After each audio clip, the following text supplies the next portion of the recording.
Assalamualaikum warahmatullahi wabarakatuh. Selamat datang di video kelompok kami dalam memenuhi tugas mata kuliah Manajemen Publik.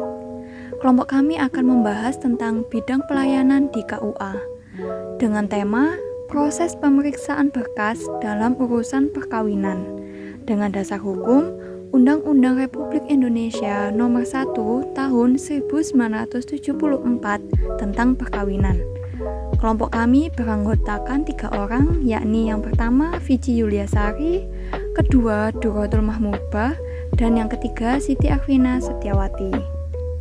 Kelompok kami memilih kantor urusan agama Kecamatan Tulangan sebagai tempat untuk melakukan wawancara.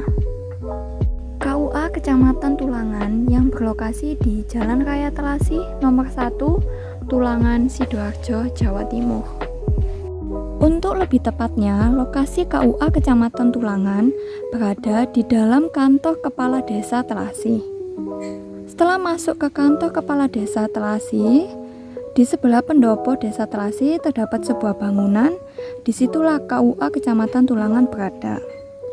Kepala KUA Kecamatan Tulangan yakni Bapak Arinto. KUA Kecamatan Tulangan memiliki tugas yakni mengurusi perihal pernikahan, tanah wakaf, bimbingan keluarga sakinah, dan manasik haji. Langkah pertama dari kelompok kami yaitu membuat surat izin dari kampus Universitas Bhayangkara Surabaya yang ditujukan kepada petugas KUA Kecamatan Tulangan untuk melakukan wawancara. Selanjutnya, surat izin dari kampus Universitas Bhayangkara Surabaya kami berikan kepada petugas KUA Kecamatan Tulangan.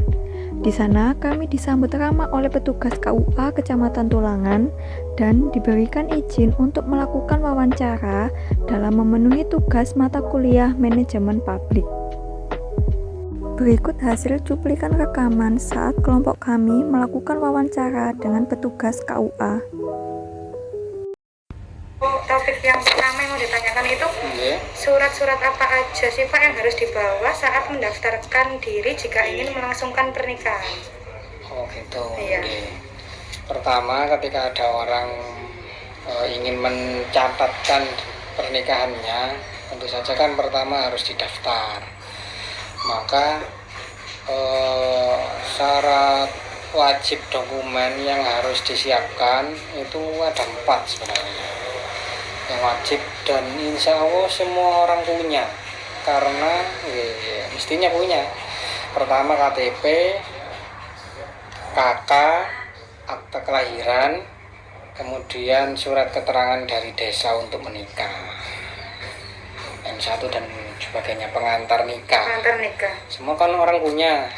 KTP, KK insya Allah punya, akta kelahiran insya Allah punya. Dan ini kalau yang terakhir itu kan dibuatkan desa. Dan syaratnya yang biasanya orang itu tidak, kadang itu belum bisa dipenuhi dan tidak sesuai, ini kan di status, kolom status dan kolom agama. Kadang orang sudah pernah menikah kemudian berstatus janda atau duda, tapi KTP-nya dan kakaknya masih kawin. Itu harus sesuai dengan kondisi, memang kondisi sebenarnya dia, tidak hanya nanti yang penting dan akte cerai dan sebagainya, itu harus sesuai. Kemudian orang masuk Islam tapi KTP-nya masih non muslim, masih Hindu, masih Kristen gitu, harus diganti dulu. Itu kan kadang masyarakat yang tidak bisa mengerti, kadang sudah ditentukan tanggalnya belum diganti. Itu yang syarat wajib. Ijazah kalau ada nggak disertakan, ijazah SMA sih. Berkas-berkasnya itu asli semua Pak? Fotokopi. Oh, fotokopi itu bukan asli gitu? Yang asli itu yang surat dari desa. Yang lain itu fotokopi. Kemudian foto 2x3, 2x3 3 lembar, 4x6 2 lembar. Apakah kedua wali dari kedua calon pengantin harus hadir saat mendaftarkan pernikahan ke KUA? Kedua wali. Iya, kedua. Gini saya potong nggih. Dalam sebuah pernikahan Ya. niku ada rukun namanya, rukun pernikahan. Pertama mempelai putra, kedua mempelai putri, ketiga wali, keempat saksi, 2 orang saksi laki-laki beragama Islam dan sudah dewasa syaratnya saksi, kemudian kelima ijab dan kabul. Ada yang bilang satu lagi mas kawin bukan rukun tapi harus ada dalam sebuah pernikahan meskipun hutan boleh. Nah, kalau kita bicara wali, niku adalah wali adalah dari pihak mempelai putri. Walinya adalah ayah kandung, wali mujibir, wali yang paling berhak itu kan wali ayah kandungnya. Ayah kandungnya kalau meninggal atau ayah kandungnya tidak memenuhi syarat, misalnya beragama Kristen atau misalnya atau punya gangguan jiwa, kewalinya tidak memenuhi syarat, bisa pindah ke wali yang lain yang memenuhi syarat. Nah, sampai di sini kan paham nggih? Berarti wali itu berhubungan dengan mempelai putri, tidak ada hubungannya dengan mempelai putra. Kalau mempelai putra nggih sebutannya bukan wali, orang tua ayah atau ibu atau saksi. Selanjutnya, berapa besarnya biaya untuk mengurus pendaftaran pernikahan? Pendaftaran pernikahan, Sampai- mencatatkan pernikahan.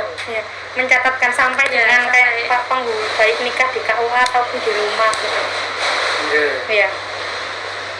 Sebenarnya pemerintah itu sama sih, pencatatan pernikahan, pencatatan kelahiran dicapil, pencatatan kematian dicapil, pencatatan apa lah, ini biayanya gratis, tidak ada biaya, tapi memang harus dilaksanakan di KUA dan jam kerja. Sebenarnya bukan tugas KUA kan menikahkan. KUA itu istilahnya mencatat, mengawasi, dan tentu saja memberikan hasil pencatatannya berupa buku nikah kepada orang yang menikah. Yang menikah kan tugasnya kan wali. Tugas terakhir dari seorang wali dia menikahkan kan. Setelah anaknya lahir dia bertanggung jawab membesarkan, mendidik, lek sakit dibawa ke dokter. Terakhir ketika tiba waktunya dia menikahkan. Sebenarnya kan tugas wali. Kemudian penghulu harus menghadiri dan mencatat, mengawasi dan menyatakan sah dan tidak pernikahan. Kalau dilaksanakan di KUA dan jam kerja itu gratis, tidak bayar. Tentu saja persyaratan administrasi harus terpenuhi. Kalau pencatatannya di luar KUA atau di luar hari dan jam kerja itu bayarnya 600.000 sebagai penerimaan negara, bukan pajak, bukan bayar ke wak pengulune cek teko mboten.